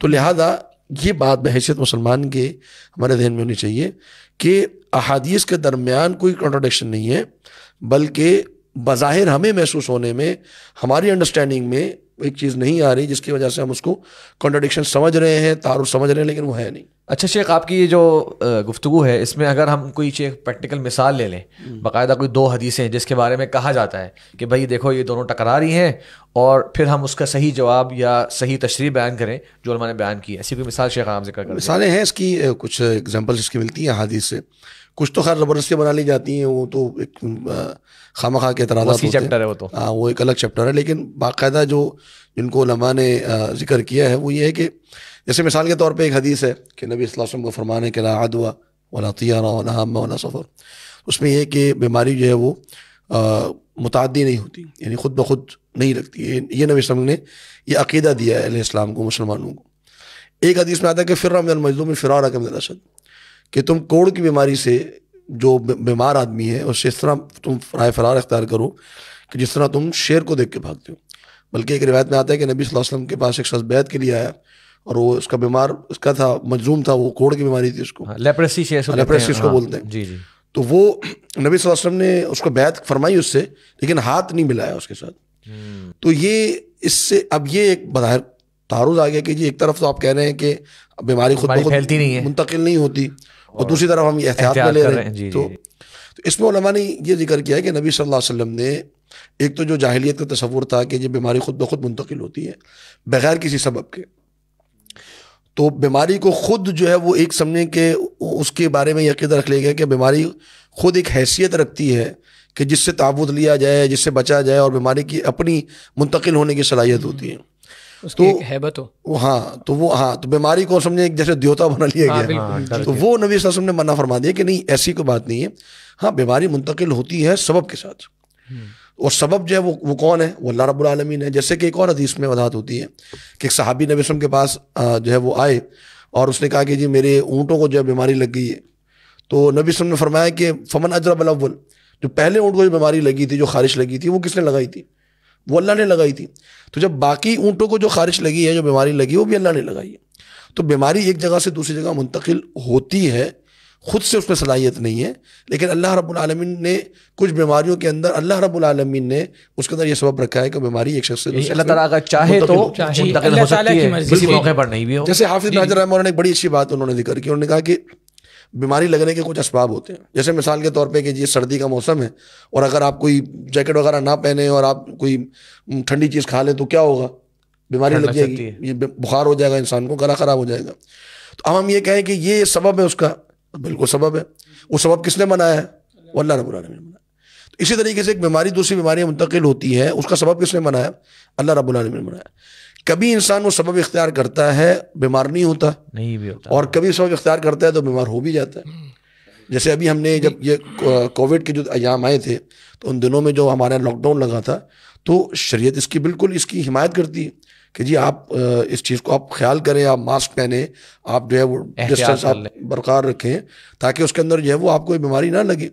لیکن بیماری کے بارے میں عقیدہ رکھ لینا کہ بیماری خود بخود منتقل ہو جاتی ہے بغیر کسی سبب کے، تو یہ غلط بات ہے۔ شیخ میں صرف آپ کی بات کو مکمل کرتا ہوں کہ جیسے کہ شیخ نے کہا کہ اللہ رب العالمین نے ایک سبب پیدا کیا ہے، تو اللہ رب العالمین سبب کا بھی پیدا کرنے والا ہے اور مسببات کا بھی پیدا کرنے والا ہے۔ جیسے کہ آگ جلاتی ہے، پانی ڈبا دیتا ہے، لیکن آپ دیکھیں کہ اگر اسی آگ نے حضرت ابراہیم علیہ السلام کو نہیں جلایا اور اسی پانی نے حضرت موسیٰ علیہ السلام کو نہیں ڈبویا، تو جب اللہ رب العالمین چاہے گا تو ہی وہ بیماری منتقل ہوگی، وگرنہ خود سے بیماری میں ایسی کوئی بیماریوں سے نہ ٹرانسمٹ ہو جائے۔ یہ ایک حدیث کا عام مفہوم تھا کہ بیماریوں سے نہ ڈرو، بلکہ اللہ تبارک و تعالیٰ کے اوپر جو ہے انسان اعتماد کرے، لیکن اگر احتیاط کے کوئی پہلو ہیں، احتیاط کے پہلو کو تو مد نظر رکھا جائے گا۔ لیکن کبھی کبھار ایسا ہوتا ہے کہ انسان اس مریض کے ساتھ اٹھتا ہے، بیٹھتا ہے، اس کو بیماری نہیں بھی لگتی اور کبھی لگ جاتی ہے۔ تو اس کا مطلب یہ ہوا کہ لگنے کا جو تعلق ہے وہ اللہ رب العالمین کے اذن سے ہوتا ہے، حکم سے ہوتا ہے، نہ کہ بیٹھنے سے ہوتا ہے۔ اس سے ذرا دونوں حدیثیں سمجھ میں آ جاتی ہیں، اور اس میں جیسے میں نے کہا کہ کچھ چیزوں میں زبردستی کی کنٹراڈکشن بنا دی جاتی ہے۔ اب کچھ مثالیں دیتے ہیں کہ جی بعض حدیث میں آتا ہے نبی صلی اللہ علیہ وسلم نے ایک دفعہ وضو کیا، بعد میں آتا ہے 2 دفعہ کیا، بعد میں 3 دفعہ کیا۔ اب یہ باقاعدہ مطلب کچھ ویب سائٹ جو باقاعدہ ایسے افراد کی ہیں جو منکرین حدیث ہیں، مسلمان ہیں، منکرین حدیث ہیں، تو ان کی ویب سائٹ پر ہم نے اور ان کے لٹریچر میں یہ چیزیں دیکھی ہیں کہ وہ یہ کنٹراڈکشن پیش کر رہے ہیں۔ تو اب ان کو یعنی ایک جس کو کہے کہ بے عقلی کہہ سکتے ہیں، اس کو بے وقوفی کہہ سکتے ہیں، کامن سینس بھی نہیں ہے، کامن سینس بھی نہیں ہے کہ جی ایک وضو جو ہے اس کا طریقہ ایک دفعہ بھی ہے، 2 دفعہ بھی ہے، 3 دفعہ بھی ہے، اس میں کیا حرج ہے؟ اس کو اہل علم میں اختلاف و تنوع ذکر کیا، اختلاف تضاد نہیں ہے، کنٹرڈکشن نہیں ہے، بلکہ یہ نوعیت ہے، یہ بھی جائز ہے، یہ بھی جائز ہے۔ اچھا یہ ممکن ہے، بہرحال یہ ممکن ہے کہ بعض روایت ایسی ہوں کہ جن میں باقاعدہ تعارض ہو اور تعارض برقرار رہے، لیکن علماء نے ایک چیز کو ذکر کیا جو اصول ہمارے لوگوں کے مسلمانوں کے سمجھنے کا ہے کہ کچھ مراحل ہیں، کچھ اسٹیجز ہیں جن کے ذریعے سے آپ ایک مسئلے کو حل کرتے ہیں۔ صحیح، کہ مثال کے طور پہ اگر 2 حدیثوں میں تعارض آ گیا تو ہم یہ دیکھیں گے کہ جی حدیث صحیح کون سی ہے اور ضعیف کون سی۔ ممکن ہے جو ایک حدیث صحیح اور ایک ضعیف ہو تو وہاں تو کنٹرڈکشن بنتا ہی نہیں ہے، ٹھیک ہے نا۔ اچھا اگر مثال کے طور پہ جی دونوں حدیثیں صحیح ہیں تو پھر ممکن ہے کہ ایک حدیث پہلے کی ہو، ایک حدیث بعد کی ہو۔ جیسے مثال کے طور پہ نبی صلی اللہ علیہ وسلم نے جو ہے وہ بقرہ عید کے موقع پر منع فرما دیا کہ 3 دن سے زیادہ تم گوشت نہیں رکھو گے، پھر بعد میں نبی صلی اللہ علیہ وسلم نے اجازت دے دی، وہ ایک خاص 1 سال کے لیے منع کیا تھا، 1 سال کے لیے منع کیا تھا۔ اب بظاہر دیکھا جائے تو ایک دفعہ اس میں کنٹرڈکشن آ رہا ہے کہ ایک دفعہ تو کہہ رہے ہیں کہ 3 دن سے زیادہ نہیں کھانا، ایک دفعہ جو ہے 15 دن کے بعد بھی اس کا استعمال کیا جا رہا ہے۔ تو معلوم ہوا بعد میں کہ جب اس کی تاریخ دیکھی گئی تو پتہ چلا یہ پہلے کی یہ بات کی۔ اچھا اگر یہ بھی معلوم نہ ہو سکے کہ جی تاریخ کیا ہے اس کی تو پھر جمع جو ہے وہ کیا جائے گا، جیسے ابھی ہم نے یہ بات کی جمع کیا کہ جی لا عدوہ والا اور فرہ من المجذوم، صحیح معنی تک پہنچنے کی کوشش، صحیح معنی تک پہنچنے کی کوشش کی جائے گی۔ تو یہ سارے وہ سٹیجز ہیں جس کے ذریعے سے کنٹرڈکشن کو دور کیا جاتا ہے، لیکن شرط یہ ہے کہ آپ کا حدیث کے بارے میں عقیدہ یہ ہو کہ یہ حدیثیں جو ہیں وہ ہمارے لیے اتھارٹی رکھتی ہیں، اس پر ہمیں عمل کرنا ہے، اور اسی طرح تقدس رکھتی ہیں جس طرح قرآن مجید تقدس رکھتی ہیں۔ بالکل۔ تو پھر آپ ان کو بنیاد بنا کر آپ خواہ کے آبجیکشن نہیں اٹھائیں گے احادیث کے بارے میں۔ شیخ 2 صحیح حدیثیں کبھی بھی جو ہے متعارض ہو ہی نہیں سکتی، کنٹرڈکشن ہو ہی نہیں سکتا۔ امام ابن خزیمہ رحمہ اللہ نے تاریخ وفات غالباً 3 ہجری میں جو ہے وہ ان کی وفات ہوئی ہے، 311 ہجری میں ان کی وفات ہوئی ہے۔ انہوں نے دعویٰ کیا ہے اور ان کا دعویٰ بہت مشہور ہے، کتابوں میں موجود ہے۔ وہ کہتے ہیں کہ کوئی 2 صحیح حدیثیں میرے پاس لے کر آؤ، میرا دعویٰ ہے میں ان کے درمیان جمع تطبیق کر کے دکھاؤں۔ صحیح، بلکہ اس پہ باقاعدہ علماء نے کتابیں لکھی، امام طحاوی کے مشکل الاثار جو ہے اس میں امام طحاوی نے ایسے آثار جمع کیے کہ جن کے اندر جو ہے وہ بہت سی کتاب اس طرح کے تعارض ہیں تو اس کو حل کرنے کی کوشش کی گئی۔ بالکل بالکل بالکل۔ اچھا شیخ، اسی طرح مجھے ذہن میں آ رہا تھا کہ یہ تو بات ہو گئی کہ کوئی احادیث دوسری احادیث سے ٹکرا رہی ہوتی ہیں، بعض مرتبہ ایسی مثالیں بھی ہمارے یہاں دے دی جاتی ہیں کہ جس میں آتا ہے کہ جی بھائی یہ حدیث تو قرآن کے اگینسٹ جا رہی ہے۔ اب ہم یہی جو کہنے والے حضرات ہیں وہ کہہ رہے ہیں بھائی قرآن تو اللہ کا کلام ہے اور اس سے بڑھ کے تو کسی کا کلام نہیں ہے، اور حدیث جو ہے دیکھو بھائی قرآن کے مخالف جا رہی ہے، ہم کیسے مان لیں اس کو؟ تو لوگ کبھی کبھار اس طرح سے پیش کرتے ہیں۔ تو اس کی کوئی مثالیں شیخ اگر ذہن میں ہے تو بتائیے اس طرح سے۔ جی، اصل میں اس سے پہلے ایک بات کرنا چاہوں گا، یہ صرف جو ہے نا راستے تلاش کرتے ہیں، ہاں ایسے ہی یہ راستے تلاش کرتے ہیں کہ جو ہے نا کسی راستے سے جو ہے وہ بس کسی طرح حدیث کو مشکوک بنایا جائے، کسی طرح حدیث کی حجیت کو جو ہے حدیث کو کمزور کیا جائے، مسلمانوں کے دلوں میں اس کی اہمیت کو کم کیا جائے۔ ورنہ ابھی شیخ ذکر کر چکے ہیں کہ جو ہے وہ بظاہر دیکھا جائے تو قرآن میں بھی جو ہے اس آپس میں جو ہے 2 آیتیں جو ہے بظاہر ایسا لگتا ہے کہ جو ہے وہ تعارض ہے، اور شیخ امام ابن تیمیہ رحمہ اللہ نے جو ہے یہ ذکر کیا ہے کہ یہ جو قرآن اس طریقے کا جو تعارض وغیرہ ہوتا ہے یہ اصل میں ہماری عقل کے اعتبار سے ہوتا ہے، تو ویسے حقیقت میں نہیں ہوتا۔ اب قرآن مجید سے اگر کوئی ایسی مثال دیکھیں کہ وہ حدیث سے جو ہے وہ ٹکراتی ہے، کوئی اس میں تناقض کنٹرڈکشن ہے، حدیث ہے صحیح بخاری صحیح مسلم کی حدیث ہے، اللہ کے رسول صلی اللہ علیہ وسلم نے فرمایا امرت ان اقاتل الناس حتی یشہدوا ان لا الہ الا اللہ، مجھے اس بات کا حکم دیا گیا ہے کہ میں لوگوں کے ساتھ قتال کروں یہاں تک کہ جو ہے وہ مسلمان نہ ہو جائے۔ آپ کہتے ہیں کہ یہ حدیث جو ہے قرآن مجید کی آیت سے ٹکراتی ہے۔ قرآن مجید کی آیت کیا ہے؟ لا اکراہ فی الدین، کہ دین میں کوئی زور زبردستی نہیں ہے۔ اب اگر ہم اس کو دیکھیں کہ بھئی یہ تعارض ہے، کنٹرڈکشن ہے، تو پھر دنیا میں تو کوئی کافر ہونا ہی نہیں چاہیے تھا۔ مسلمانوں کو تو حکم دیا گیا نا کہ سارے اہل کفار کو ختم کر دیا جائے، قتل کر دیا تھا۔ میرا خیال ہے 8 ارب کی آبادی ہے دنیا میں اور 6 ارب سے زیادہ مسلمان ہیں، تو پھر کوئی بھی نہیں ہونا چاہیے تھا، کوئی بھی کافر اس دنیا میں نہیں ہونا چاہیے تھا۔ اب تو پھر ہمارے ملک پاکستان میں بھی جو کوئی غیر مسلمان ہوتا ہی نہیں، کیونکہ جو ہے وہ، اور آپ کو پتہ ہے کہ ایک مسلم تو بڑا غیرت مند ہے، وہ اس کو جب یہ معلوم ہوتا ہے کہ فلاں ملک میں جو ہے کسی نے اللہ کے رسول صلی اللہ علیہ وسلم کی بے حرمتی کی ہے، تو وہ یہیں سے جو ہے وہ اس کی کوشش ہوتی ہے کسی طرح میں یہیں سے جو ہے اس کو جو ہے ختم کر دوں۔ ایسا ہوا ہے کہ مسلمان جو ہے وہ مطلب پاور میں رہے ہیں، پاور میں رہے اور بہت ان کے پاس پاور تھی، تو کفار کو تو بالکل نہیں ہونا چاہیے تھا، لیکن کفار موجود ہیں. اور پھر جو ہے اب آپ یہ دیکھیں کہ شریعت نے ہمیں قرآن مجید میں اہل کتاب کے ساتھ جو ہے وہ شادی کرنے کا جو ہے حکم دیا. اہل کتاب کی جو ہے وہ لڑکیوں سے شادی کی جا سکتی ہے. اور پھر اگر ہم اللہ کے رسول صلی اللہ علیہ وسلم کی سیرت کا معاملہ دیکھیں تو اللہ کے رسول صلی اللہ علیہ وسلم کا کافروں کے ساتھ کیا معاملہ رہا ہے. اور پھر اگر آپ نے یہی ہے، آپ تو ایک جیسا کہ میں پہلے بھی جو ہے کئی دفعہ عرض کر چکا ہوں کہ یہ چن چن کر حدیثیں لے کر آتے ہیں. اگر آپ نے یہی ایک حدیث کو لے کر آئے ہیں تو پھر آپ یہی صحیح مسلم کی آپ دوسری حدیث کو دیکھ لیتے. صحیح مسلم کی اگر دوسری حدیث کو آپ اپنے سامنے رکھ لیں تو یہ اشکال سرے سے ہی ختم ہو جاتا ہے. صحیح مسلم کی حدیث میں بالکل واضح ہے کہ اللہ کے رسول صلی اللہ علیہ وسلم نے جو ہے ایک صحابی ہیں بریدہ بن حصیبہ غالباً، ان کو حکم دیا کہ اگر آپ جب جنگ کے لیے جائیں تو سب سے پہلے آپ نے کرنا ہے کیا، اسلام کی دعوت پیش کرنی. اگر اسلام کی دعوت قبول کر لیں تو ٹھیک ہے، فبہا ونعم. اور اگر وہ نہیں کرتے ہیں تو آپ نے ان کو جزیہ کی طرف بلانا ہے. آپ نے ان کو کہنا ہے آپ ٹیکس دیں، ٹھیک ہے آپ ٹیکس دے لیں، کوئی مسئلے کی بات نہیں ہے. اور اگر وہ ٹیکس نہیں دیتے ہیں تو پھر جو ہے آپ ان کے ساتھ جو ہے وہ قتال کریں گے. یہ قتال ہر ایک کے ساتھ نہیں ہوتا، یہ قتال ان کافروں کے ساتھ ہوتا ہے جو آپ کے ساتھ جنگ کرنے پر آمادہ ہوں. وہ کافر جو امن و امان کے ساتت رہتے ہیں آپ ان کے ساتھ نہیں کریں گے. آپ ان کے ساتھ نہیں کریں گے. وہ آپ اگر حتیٰ کہ وہ آپ کے ملک میں آ کے رہنا چاہتے ہیں تو آج کے دور میں جیسے ویزا دیا جاتا ہے، ہم اب اگر کوئی جو ہے کوئی جو ہے وزٹ کے لیے آتا ہے یہاں پر سیر و تفریح کے لیے آتا ہے تو کیا ہم نے جو ہے وہ ہم اس کو قتل کر دیتے ہیں؟ نہیں، بلکہ جو ہے ہم اس کو ویزا دیتے ہیں کہ بھئی آئیں آپ. بلکہ آپ صلی اللہ علیہ وسلم کی ہم زندگی اگر دیکھیں تو آپ صلی اللہ علیہ وسلم کا تعامل جو ہے نا کس طرح سے آپ کے معاملے ہوا کرتے تھے نان مسلم کے ساتھ، وہ ہمیں گائیڈ لائن دیتے ہیں. تو آپ صلی اللہ علیہ وسلم نے بہت سے کفار کے ساتھ معاہدے کیے ہیں. آپ جانتے ہیں مدینہ منورہ آئے آپ صلی اللہ علیہ وسلم، آپ نے چارٹر آف مدینہ پہ سائن کیا. اس کے اندر یہود کے تینوں قبائل کے نمائندے موجود تھے، مدینہ کے انصار موجود تھے. ان کے ساتھ بیٹھ کے آپ نے باقاعدہ معاہدہ کیا اور امن معاہدہ تھا.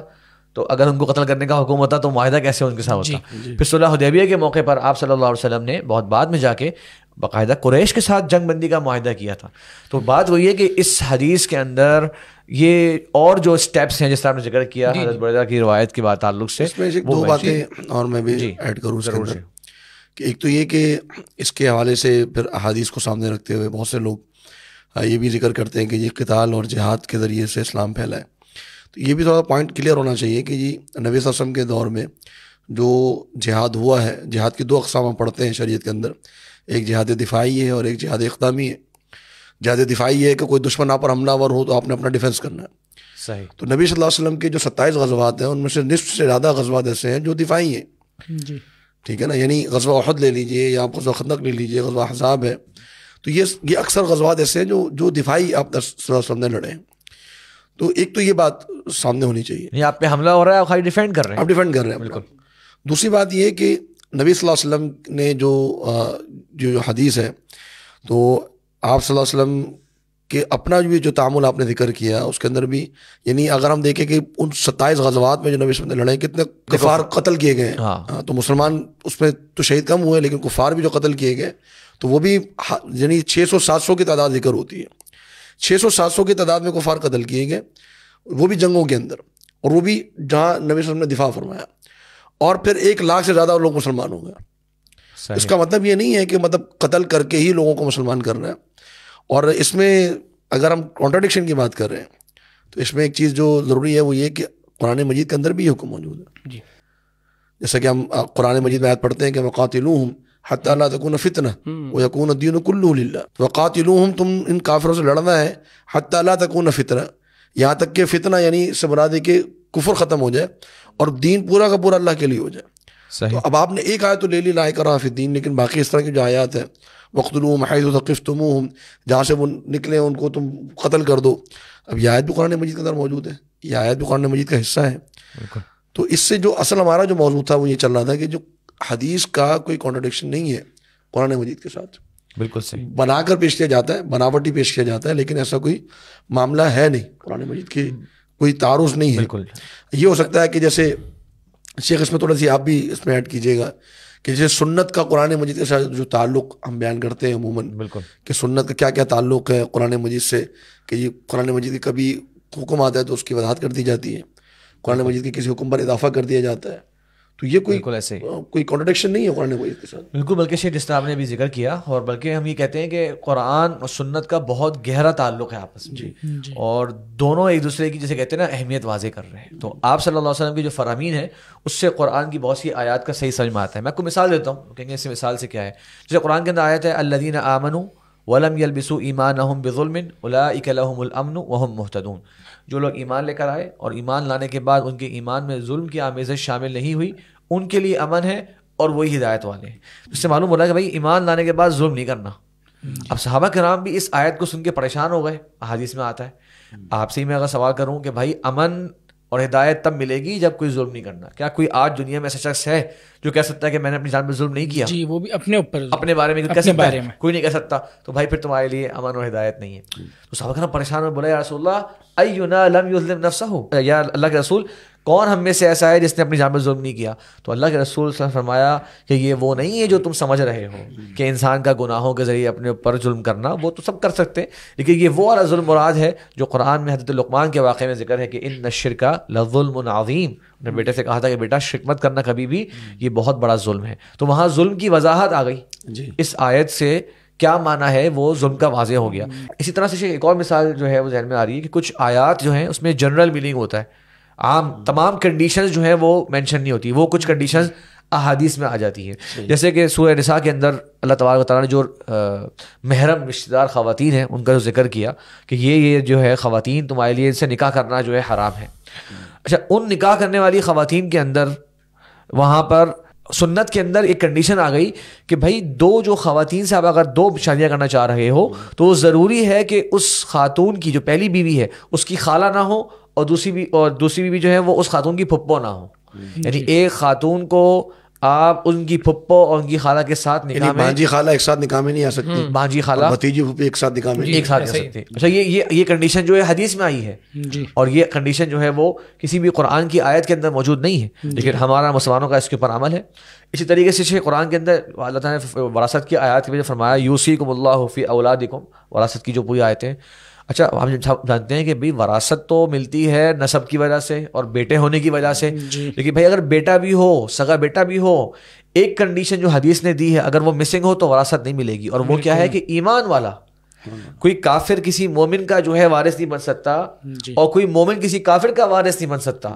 ایمان کا تعلق سب سے بڑا تعلق ہے, اور یہ حدیث میں فرمایا آپ صلی اللہ علیہ وسلم نے کہ لا یرث المسلم الکافر ولا الکافر المسلم. تو بہت ساری چیزیں اس کے اندر مثالیں ہو سکتی ہیں. آخری میں ایک مثال اور یہاں پہ دینا چاہوں گا کہ جیسے قرآن کے اندر آیت ہے والسارق والسارقۃ فاقطعوا ایدیہما, اور چوری کرنے والا مرد اور چوری کرنے والی خاتون ان کے ہاتھ کاٹ دو.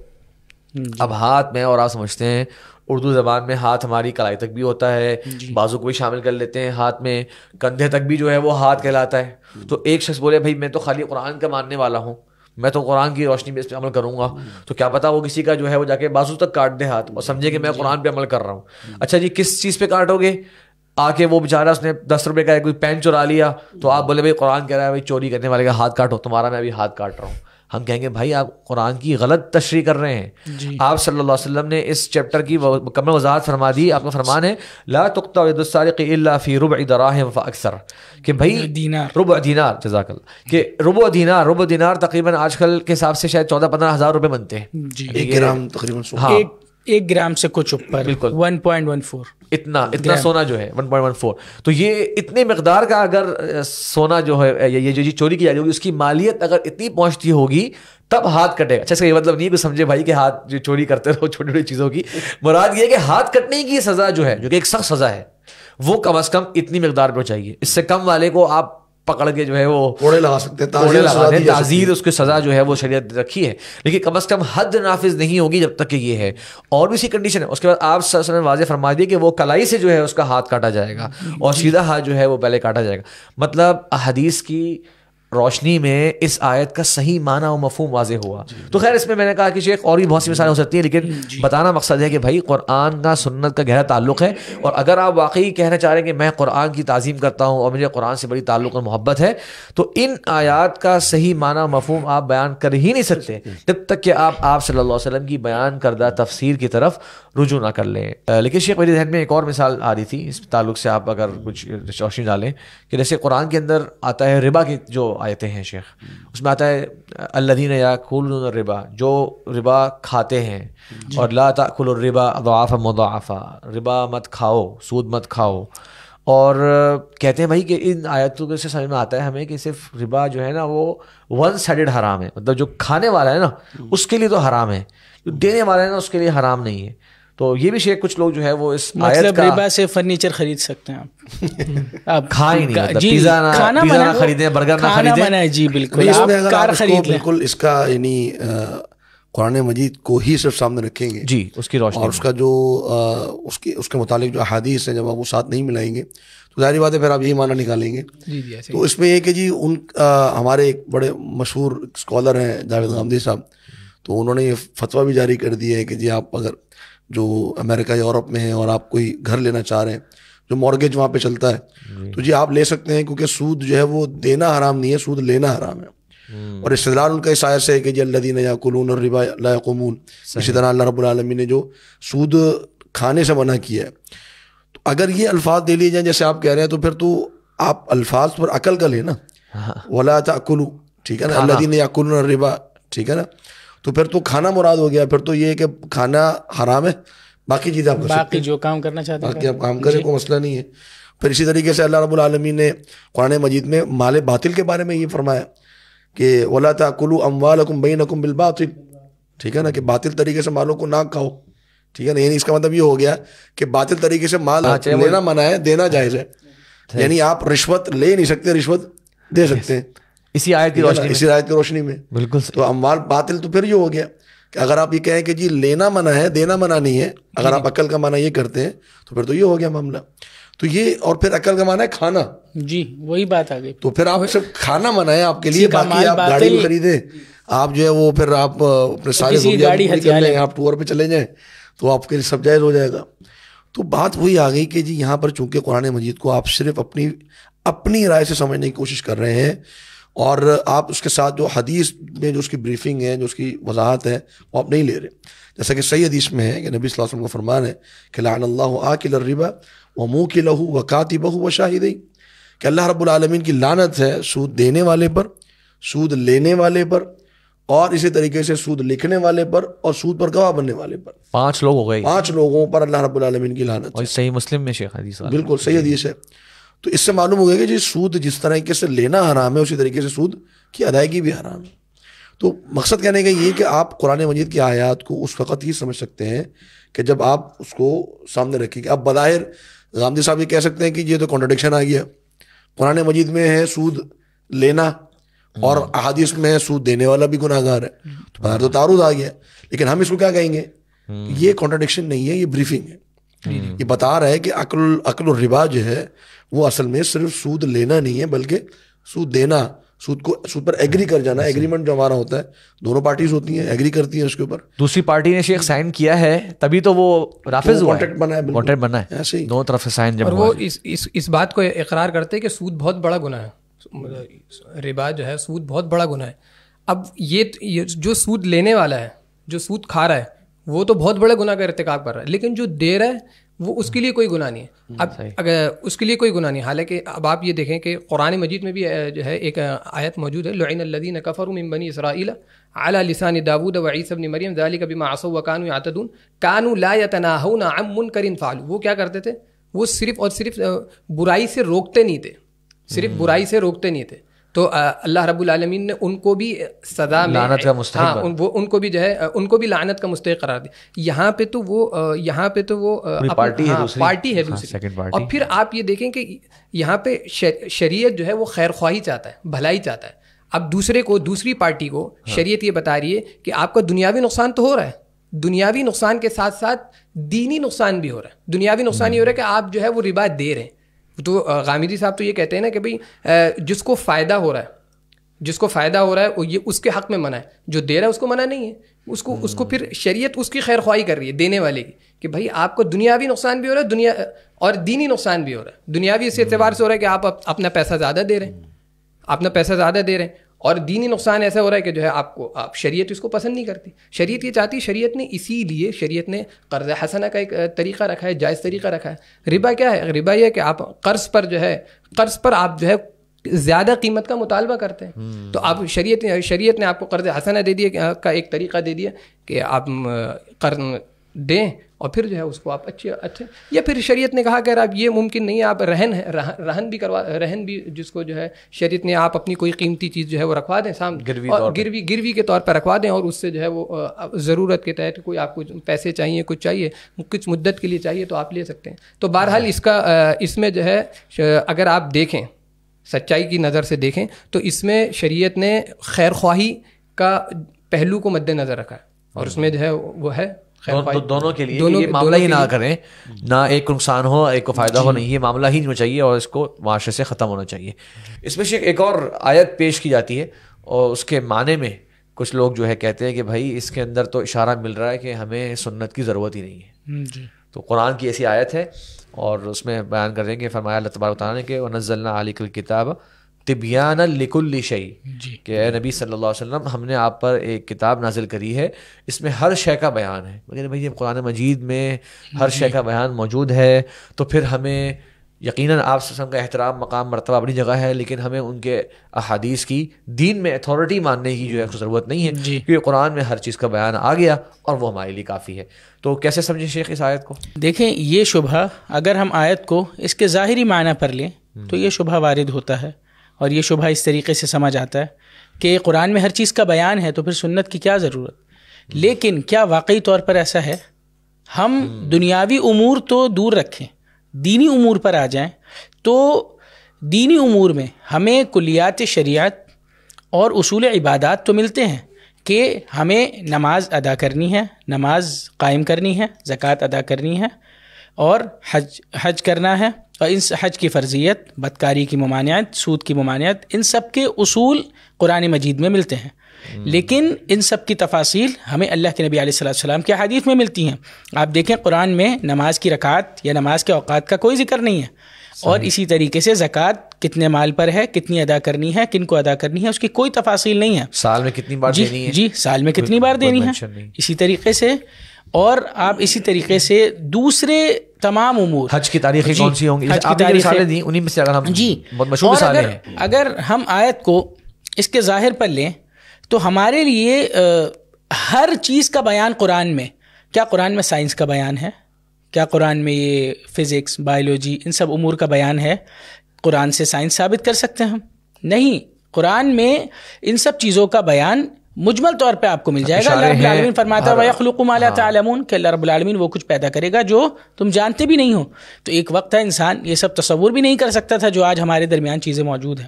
اچھا شیخ, اس میں جو آپ ذکر کر رہے تھے بیان لکل شیء میں کہ سائنس نہیں ہے اور یہ چیزیں بھی نہیں ہیں, بلکہ اگر ہم دینی معاملات کی بھی ذکر اس میں اگر ہم اس کو ذکر کریں تو کئی چیزیں ایسی ہیں جو دین کے اندر ہیں قرآن کے اندر نہیں ہیں, جو ہمارے مقصد لوگ کرتے ہیں. مثال کے طور پہ اگر ہم موٹی موٹی چیزیں لے لیں, جیسے آپ نے نماز کا ذکر کیا, اسی طریقے سے زکوٰۃ کا ذکر کیا, تو مثال کے طور پہ نماز جنازہ ہے, مطلب اگر آپ بغیر آپ حدیث کو نہیں مانتے, اگر کوئی شخص حدیث کو نہیں مانتا تو بس وہ مر جائے تو اس کو کیا کرنا ہے, اس کا کافی ہے. اب اس کو مسلمانوں کی طرح دفن کرنا ہے, یہودیوں کی طرح کرنا ہے, صحیح کیا کرنا ہے, اس کا بیان کہاں پر ہے؟ احادیث کے اندر ہے. پھر اسی طریقے سے عید کی نماز ہے, پوری دنیا میں مسلمان پڑھتے ہیں, وہ کہاں ذکر ہے قرآن مجید میں؟ تو اس طرح کے اور کئی معاملات ہیں جو قرآن مجید میں ذکر نہیں ہیں. اور ایک بڑی ایک خاص حکمت, یعنی بسا اوقات ایک ذہن میں آتا ہے کسی مسلمان کے کہ یہ ایسا کیوں ہے کہ اللہ رب العالمین نے ان معاملات کو قرآن میں بیان نہیں کیا. ایک سوال ہے کہ یہ اللہ رب العالمین نے اس معاملات کو قرآن میں کیوں بیان نہیں کیا, اور یہ بھی ایک بڑی اہم بات. جی بالکل. آپ دیکھیں اللہ رب العالمین, اللہ کے رسول صلی اللہ علیہ وسلم نے فرمایا کہ وراثت کا جو علم ہے یہ اس دین کا سب سے مشکل علم ہے, نصف العلم قرار دیا اس کو دین اسلام کا. اللہ رب العالمین نے اس پورے وراثت کے علم کو 2 آیات میں بیان کر دیا. پوری وراثت کے علم کو اللہ تعالیٰ نے 2 آیات میں سمیٹ دیا. کیا یہ ممکن نہیں تھا کہ اللہ رب العالمین کسی ایک آیت میں نماز کا طریقہ بیان کر دیتا, کسی ایک آیت میں روزے کا طریقہ بیان کرتا؟ ممکن تھا بالکل. یعنی جب ایک مشکل ترین علم کو اللہ تعالیٰ نے محض 2 آیات کے اندر سمیٹ دیا تو نماز کا طریقہ تو بہت آسان ہے. اللہ رب العالمین اس کو ایک آیت میں بیان کر دیتا, کیوں بیان نہیں ہوا؟ 660 مرتبہ نماز کا حکم ہے, اقیم الصلاۃ 660 مرتبہ, ایک مرتبہ بھی اللہ تعالیٰ نے نماز کا طریقہ بیان نہیں فرمایا. 330 مرتبہ اس کے آدھا نصف آت و زکات کا حکم ہے، ایتا و زکات کا. ایک مرتبہ بھی یہ بیان نہیں ہوا کہ زکات کہاں دینی ہے، کتنی دینی ہے، کب دینی ہے، کوئی بیان نہیں ہے اس کا. تو اللہ رب العالمین کیا مطلب، یہ تو پھر قرآن مجید پر اللہ نہ کرے اعتراض آ گیا نا. تو معنی یہ کہ اللہ رب العالمین نے امت اسلامیہ کو اس بات پر مجبور کیا کہ آپ دین اسلام پر عمل ہی اس وقت کر سکتے ہیں جب تک آپ حدیث کو آپ تسلیم نہ کر لیں. اس کے بغیر آپ قرآن پر آپ عمل نہیں کر سکتے. اگر حدیث کو قبول نہ کریں تو پھر اللہ کے رسول صلی اللہ علیہ وسلم کی حیثیت بھی کچھ نہیں رہ جاتی. مطلب اللہ کے رسول صلی اللہ علیہ وسلم گویا کہ صرف اور صرف اس لیے آئے تھے کہ قرآن مجید کو بس انہوں نے پہنچانا ہے. قاری کی حیثیت سے آئے تھے اور پڑھ دیا اور پڑھ کے چلے گئے. اور پھر وہ بھی آپ یہ دیکھیں کہ وہی کہ جیسے ہم بات کرتے آ رہے ہیں کہ اللہ کے رسول صلی اللہ علیہ وسلم قرآن مجید بھی جو ہے وہ چند آیتیں ٹکڑوں میں اللہ کے رسول صلی اللہ علیہ وسلم جو ہے صحابہ کو لکھواتے رہے مختلف, اور وہ بھی جو ہے قرآن مجید بھی کتابی شکل میں دے کے نہیں گئے. اچھا وہ ایک آیت ہم پڑھتے ہیں وَإِنَّكَ لَعَلَىٰ خُلُقٍ عَظِيمٍ, اور ہمارے یہاں بہت کامن بھی ہے یہ آیت کہ اے نبی وسلم بے شک آپ اخلاق کے اعلیٰ ترین درجے پر فائز ہیں. ایک شخص سوال کرے بولے کہ مجھے نبی اکرم صلی اللہ علیہ وسلم کے اخلاق جاننے, آپ کے معاملات جاننے, تو وہ کیسے جاننے ہیں آپ کی زندگی میں کہ اللہ تعالیٰ نے گواہی دیا کہ بہترین اخلاق ہے. جب تک وہ سنت اور آپ کی زندگی کے واقعات, آپ کس طرح ملتے تھے بچوں سے, کس طرح ملتے تھے بڑوں سے, کس طرح ملتے تھے کفار کے ساتھ, کس طرح کفار کی کیٹیگری ہر ایک کے ساتھ ہر طرح ڈیل کیا آپ نے, جب تک یہ آپ کے سامنے سنت کا ذخیرہ نہیں آئے گا آپ ان آیتوں کا صحیح معنی سمجھ ہی نہیں پائیں گے. جی شیخ, اس سے زیادہ اور ایک اس کی مثال ہم ذکر کر سکتے ہیں کہ اللہ رب العالمین نے فرمایا ان عدت الشہور عند اللہ 12 شہرا فی کتاب اللہ, کہ اللہ رب العالمین نے جب سے زمین و آسمان بنائے تو مہینوں کی گنتی 12 ہے, اور فرمایا منہا 4 حرم, اس میں سے 4 حرمت والے ہیں. اب یہ حرمت والے مہینے کہاں سے پتہ چلے؟ وہی 4 جملے 4 اللہ لفظ رب ہوتے ہیں. العالمین آگے فرماتا ہے انما النسیء زیادۃ فی الکفر, مطلب اگر یہ معاملہ کتنا سنگین ہے کہ آپ دیکھیں معاملہ کفر نہیں زیادۃ فی الکفر, کہ کفر میں نسی ایک حرمت والے مہینوں کو دوسرے مہینوں سے بدلنا یا حرمت والے مہینوں کو تبدیل کر دینا, آگے پیچھے کر دینا, مہینوں کو ایک دوسرے میں داخل کر دینا. تو سیکوینس اللہ تعالیٰ نے تو قام بیان نہیں فرمایا, اور جو سیکوینس چینج کرنے والے ہیں ان پر کفر جی واضح کر دیا. وہ سیکوینس کہاں سے ملے گا؟ سیکوینس کہاں سے ملے گا؟ احادیث سے ملے گا. اگر حدیث پر اگر قرآن کافی ہے تو ان مہینوں کا قرآن میں ذکر ہونا تھا, لیکن قرآن میں ذکر نہیں. اور ہم اسے عربی والوں یہ بتا سکتے ہیں شیخ سمجھانے کے لیے, خالی اللہ کا کلام ہر لحاظ سے کمپلیٹ ہے.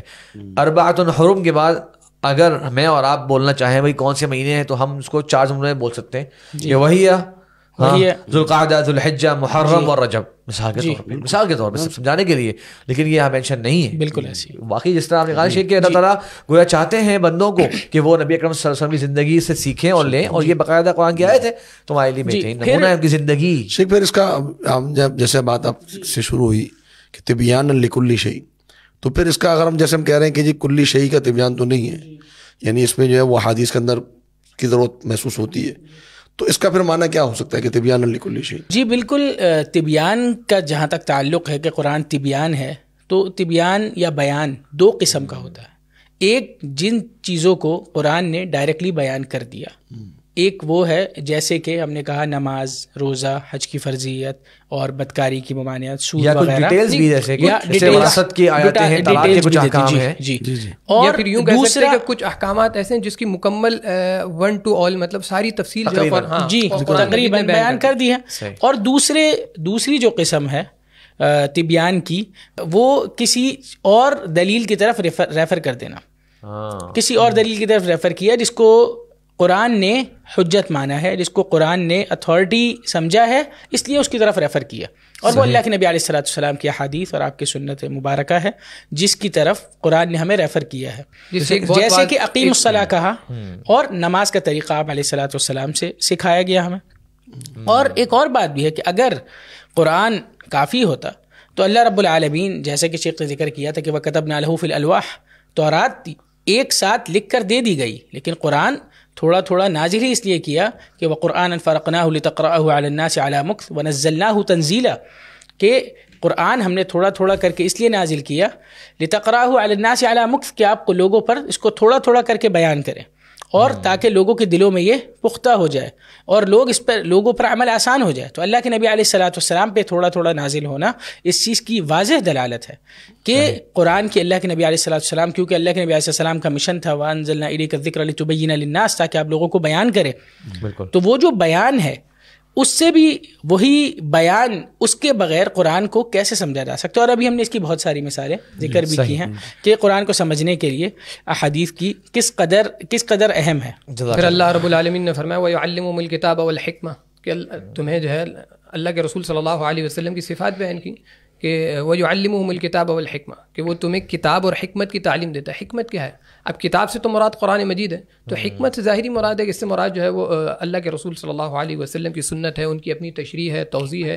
اور امام شافعی رحمہ اللہ نے خود بھی یہ کہا ہے کہ حکمت سے مراد یہاں پہ سنت ہے, اور سنت کے علاوہ کچھ اور نہیں ہو سکتا. میرے علم میں نہیں ہے کہ سنت کے علاوہ کوئی اور معنی بھی ہو یہاں پر. صحیح. ایک بات کا صرف میں اضافہ کروں, چھوٹی سی بات ہے کہ اگر ہم یہ دعویٰ کریں کہ ہم قرآن پر عمل پیرا ہیں تو قرآن کی ان آیات کا کیا ہوگا جس میں اللہ رب العالمین نے ہمیں حکم دیا ہے وما آتاکم الرسول فخذوہ وما نہاکم عنہ فانتہوا کہ جو تمہیں رسول دے وہ لے لو اور جس سے روکے اس سے رک جاؤ. قل ان کنتم تحبون اللہ فاتبعونی. جی جا بجا یہ حکم ہے یا ایھا الذین آمنوا اطیعوا اللہ واطیعوا الرسول کہ اللہ کی اطاعت کرو, رسول کی اطاعت کرو. تو اس سے اگر ہمارا یہ دعویٰ ہے کہ ہم قرآن پر عمل پیرا ہیں تو اس دعوے کی بھی قلعی کھل جائے گی. جی جزاک اللہ خیر شیخ, بارک اللہ فیکم. اسی طرح مشائخ میرا خیال ہے کہ کافی باتیں الحمدللہ آج کے اس ہمارے پوڈ کاسٹ کے اندر جو ہے کور ہو گئی, اور بہت سے جو مشہور شبہات ہمارے یہاں بہت سارے ڈاؤٹس جو ہے لوگ بیچتے بھی ہیں اور پوچھتے بھی ہیں,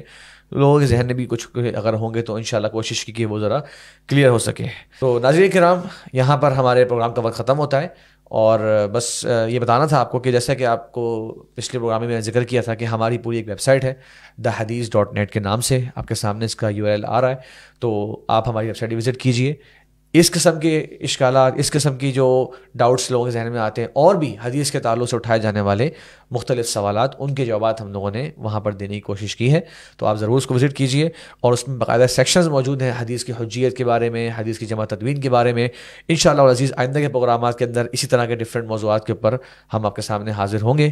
اللہ تعالیٰ سے دعا ہے کہ اللہ تعالیٰ ہمیں اور آپ کو عمل کرنے کی توفیق عطا فرمائے. وآخر دعوانا ان الحمد للہ رب العالمین.